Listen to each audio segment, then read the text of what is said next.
Anas Urbaningrum dengan cara membentuk presidium. Saya Johnny Allen Marbun diperintahkan oleh SBY untuk membujuk Marzuki Ali untuk tidak maju sebagai kandidat Ketua Umum Partai Demokrat.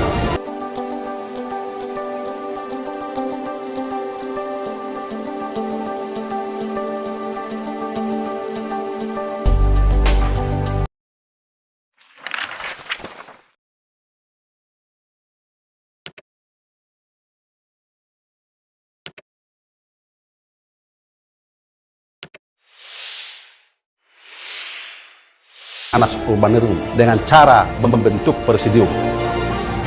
Saya Johnny Allen Marbun diperintahkan oleh SBY untuk membujuk Marzuki Ali untuk tidak maju sebagai kandidat Ketua Umum Partai Demokrat. Pada Kongres keempat 2012 di Surabaya, SBY merekayasa jalannya Kongres agar dia menjadi calon tunggal sebagai Ketua Umum Partai Demokrat. Pilkada kemarin berapa Pak Zakir dapat penerima dari pilkada-pilkada yang hampir ratusan miliar itu? Satu kursi 400 juta kader. Oke? Kamu ditanya mana kau mengelak. Mungkin kau kebagian, makanya mukamu sudah jadi berjatuh. Belora mencalonkan tidak bisa karena soal mahar. Bupati Ponorogo, kader Pak Sugiri dibawa partai lain, menang. Karena apa? Karena mahar. Oleh karena itu, jangan sok tahu, padahal Anda hanya sebagai disuruh-suruh. Seluruh kader Partai Demokrat di seluruh Indonesia tidak usah takut, karena kedaulatan adalah di tangan Anda. Kenapa? Kalian adalah berdiri di rumah sendiri, bukan di dinasti.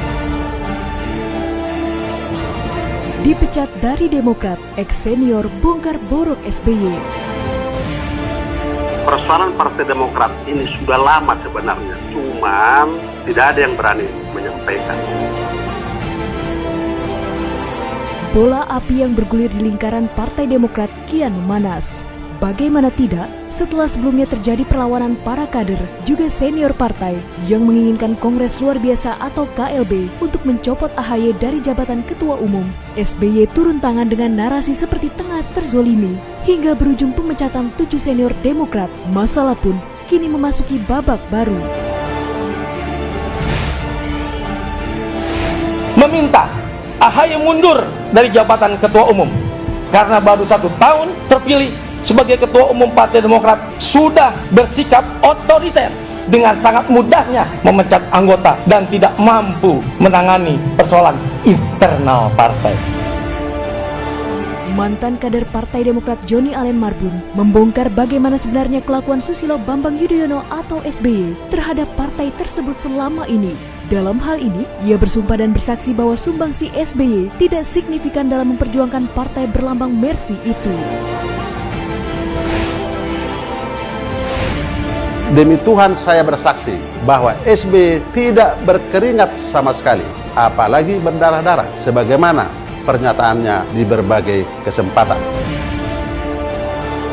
Johnny juga mengatakan SBY bergabung Partai Demokrat pasca Komisi Pemilihan Umum atau KPU menyatakan partai itu lolos verifikasi sebagai peserta pemilu 2004. Di mana saat itu SBY memasukkan nama mendiang istrinya sebagai wakil ketua umum serta hanya menyumbang uang senilai 100 juta rupiah.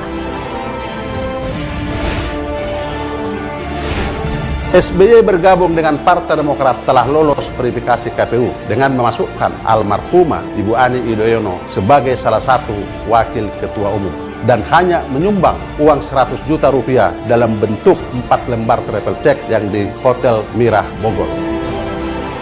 Tujuan politik sejatinya adalah baik, namun banyak orang menghalalkan berbagai cara untuk menggapai kekuasaan. Setelah tersiar kabar mengenai SBY yang diungkap oleh Johnny Allen, Partai Demokrat pun tanpa hentinya menjadi topik pembicaraan di berbagai media. Di mana salah satunya, tagar dosa curang pemilu SBY menjadi trending topik di media sosial Twitter, Selasa 2 Maret 2021. Dalam satu postingan yang mengutip tagar tersebut, beredar sebuah gambar yang berisikan pernyataan Johnny Allen yang mengungkapkan sejumlah pelanggaran yang berlangsung selama pemilu 2004. Dalam tulisan tersebut, dikatakan bahwa pemilu 2004 adalah yang terburuk, di mana masih terjadi pelanggaran sana-sini, dari persoalan money politics hingga manipulasi perhitungan suara. Bukan hanya pemilu 2004, bahkan kabar kecurangan pemilu 2009 pun menjadi perbincangan. Setelah beberapa tahun silam, mantan Ketua Umum Partai Demokrat Anas Urbaningrum meminta kepada KPK menelusuri aliran dana yang masuk untuk kampanye SBY pada tahun 2009 lalu. Dana kampanye Pilpres ini, itulah yang saya sebut layak diselidiki oleh KPK, termasuk apakah ada kaitan dengan kasus Bank Senturi atau tidak. Bukan tanpa sebab Anas dapat berkata demikian, karena tersangka kasus korupsi Hambalang tersebut adalah bagian dari tim pemenangan pemilu 2009. Maka dari itu, dipastikan dirinya tahu banyak perihal aliran dana kampanye Pilpres yang dimenangkan pasangan SBY dan Budiono tersebut. Pepatah mengatakan, jika kita ingin mengetahui karakter seseorang, berilah dia kekuasaan. Kekuasaan sama halnya dengan sebuah senjata, dapat digunakan untuk hal baik, bahkan hal buruk sekalipun. Partai Demokrat telah dicap sebagai partai dinasti sejak Kongres Luar Biasa pertama di Bali pada 2013. Dalam kongres itu, SBY terpilih menjadi ketua umum dan anaknya Edi Baskoro sebagai sekretaris jenderal partai. Kira-kira bagaimana SBY memanfaatkan kekuasaannya? Sudah tertanam di masyarakat bahwa Partai Demokrat telah dicap sebagai partai dinasti sejak KLB pertama di Bali tahun 2013, di mana Bapak SBY menjadi ketua umum dan anak kandungnya Edi Baskoro Yudhoyono sebagai sekretaris jenderal Partai Demokrat. Ini baru pertama kali di Indonesia, bahkan di dunia, di mana pengurus partai politik Partai Demokrat, bapaknya SBY ketua umum dan anaknya sebagai sekretaris jenderal. Sejatinya SBY telah melakukan pengingkaran kepada fakta sejarah lahirnya Partai Demokrat. Joni juga menyinggung SBY telah melakukan berbagai upaya untuk melanggengkan kekuasaannya di Demokrat. Salah satunya dengan melakukan kudeta terhadap kepemimpinan Demokrat di bawah kendali Anas Urbaningrum pada 2013 silam.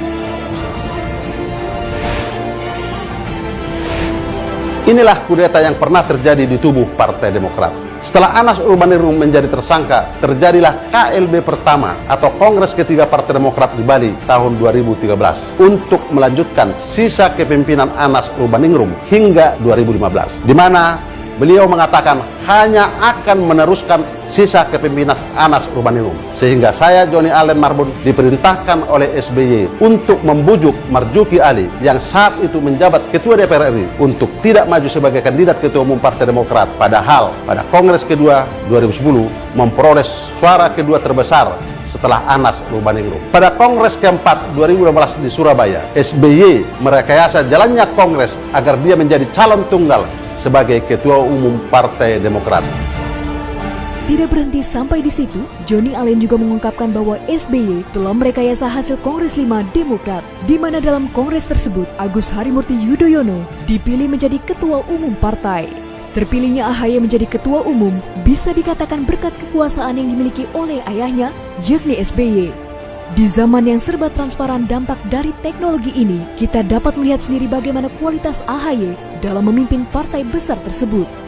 Dengan SBY turun gunung, justru itu mempertegas kekurangan AHY. Naiknya minta digendong, seumpama turun pun minta digendong. Jika begitu, AHY tidak mau berproses untuk dirinya sendiri, supaya langkah dan posisinya dalam Partai Demokrat menjadi kuat. Pak AHY-nya di puncak gunung, tapi tidak pernah mendaki, sehingga tidak tahu turun gunung. Harusnya Pak AHY supaya lebih matang. Memang betul dia pintar, tapi belum matang dalam konteks politik.